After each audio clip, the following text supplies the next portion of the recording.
বিশ্ববিদ্যালয় খোলা তো দূরের কথা, বাথরুমের ইট গাঁথতে পারেননি, প্রচারে কটাক্ষ সুকান্তর।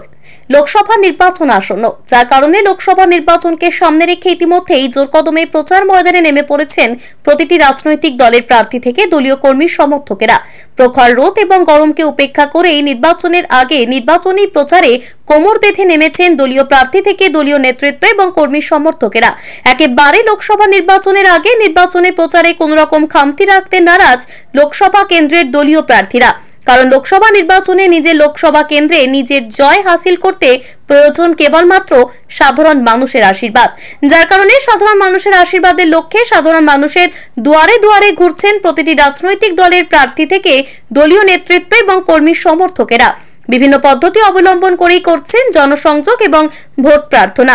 নির্বাচনের আগে প্রতিটি সাধারণ মানুষের কাছে কিভাবে পৌঁছানো যায়, এখন সেই চিন্তায় প্রতিটি রাজনৈতিক দলের প্রার্থী। সারা রাজ্য জুড়ে বিভিন্ন লোকসভা কেন্দ্রে জোর কদমে প্রচার সারছেন প্রতিটি রাজনৈতিক দলের প্রার্থীরা। ফের আবারও নির্বাচনী প্রচারের সমহিমায় দেখা গেল বিজেপির রাজ্য সভাপতি তথা বালুরঘাট লোকসভা কেন্দ্রের বিজেপি প্রার্থী সুকান্ত মজুমদারকে। ইতিমধ্যে প্রার্থী ঘোষণার পরে নিচে লোকসভা কেন্দ্রে প্রচারে নেমেছেন রাজ্য বিজেপির সভাপতি তথা বালুরঘাট লোকসভা কেন্দ্রের বিদায়ী সাংসদ এবং বিজেপি প্রার্থী সুকান্ত মজুমদার। এদিন সকালে দক্ষিণ দিনাজপুর জেলার বালুরঘাট শহরের পাওয়ার হাউস এলাকার বিভিন্ন বাজারে প্রচার চালালেন রাজ্য বিজেপির সভাপতি তথা বিদায়ী সাংসদ তথা বালুরঘাট লোকসভা কেন্দ্রের বিজেপি প্রার্থী সুকান্ত মজুমদার। বিগত 5 বছরে তিনি এলাকার কি কি উন্নয়ন করেছেন সে বিষয়ে সাধারণ ভোটারদের বোঝানোর পাশাপাশি দক্ষিণ দিনাজপুরের স্বরাষ্ট্রমন্ত্রী এবং প্রধানমন্ত্রীর যে সভা রয়েছে সেই সভাতে সাধারণ মানুষকে উপস্থিত থাকার জন্য আবেদন জানান তিনি। এই লোকসভা কেন্দ্রে তৃণমূল প্রার্থী হয়েছেন রাজ্যের মন্ত্রী বিপ্লব মিত্র। তৃণমূল প্রার্থীর বিরুদ্ধে এদিন এক প্রকার কটাক্ষ ছুড়ে দেন বালুরঘাট লোকসভা কেন্দ্রের বিদায়ী সাংসদ তথা বিজেপি প্রার্থী সুকান্ত মজুমদার। মাচাই কান্দারে এইমস খোলা প্রসঙ্গে সুকান্ত মজুমদার বলেন, 8 বছর আগে জেলায় একটি বিশ্ববিদ্যালয় খোলার ঘোষণা হয়, সেখানে একটা বাথরুমের ইট পর্যন্ত গাঁথতে পারেনি, আবার জেলায় নাকি হাসপাতাল গড়বে।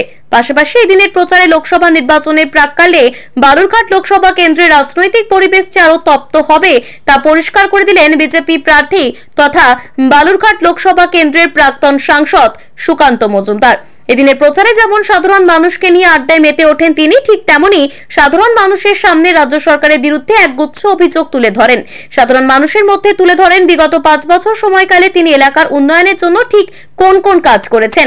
পাশাপাশি যে উন্নয়নকে হাতিয়ার করে লোকসভা কেন্দ্রের প্রচার চালাচ্ছেন তৃণমূল, সেই উন্নয়নের বিরুদ্ধে একাধিক অভিযোগ তুললেন বিজেপি প্রার্থী সুকান্ত মজুমদার। রাজ্য সরকারের বিরুদ্ধে ছুড়লেন একগুচ্ছ কটাক্ষ। নির্বাচনী প্রচার তো করলেন, পাশাপাশি মুখোমুখি হলেন সংবাদ মাধ্যমের। জানালেন আগামী দিনে ভোট প্রচারের উত্তাপ আরো বাড়াতে জেলায় আসতে পারেন হিমন্ত বিশ্ব শর্মা এবং জগজির মতন হেভিওয়েট নেতৃত্বরা। বালুরঘাট লোকসভা কেন্দ্র বিজেপির প্রার্থী সুকান্ত মজুমদারের এবারের জয় মূলত একেবারে চ্যালেঞ্জের বিষয়। একদিকে যেমন তিনি সেই লোকসভা কেন্দ্রের বিদায়ী সাংসদ, ঠিক তেমনি তার প্রতি দলের রয়েছে অগাধ ভরসা। অন্যদিকে রাজ্য বিজেপির সভাপতি তিনি, আবার এই বালুরঘাট লোকসভা কেন্দ্র বিজেপির রাজ্য সভাপতির বিরুদ্ধে তৃণমূলের টিকিটে লোকসভা নির্বাচনে লড়তে চলেছেন মন্ত্রী বিপ্লব মিত্র।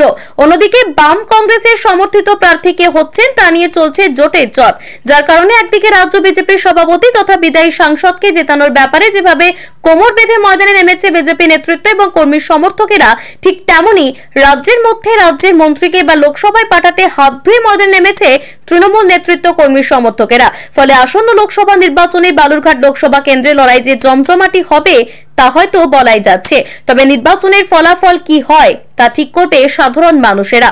কার পক্ষে যাবে রায় তা ঠিক করবেন আম জনতা। 8 বছর আগে দক্ষিণ দিনাজপুরে বিশ্ববিদ্যালয় ঘোষণা হয়েছে, উনি তাহলে পেচ্ছাপখানা তৈরি করতে পারেননি। 8 বছরে একটা পেচ্ছাপখানা তৈরি করতে পারেন না, তিনি বলছেন মেডিকেল কলেজ খুলে দেবেন।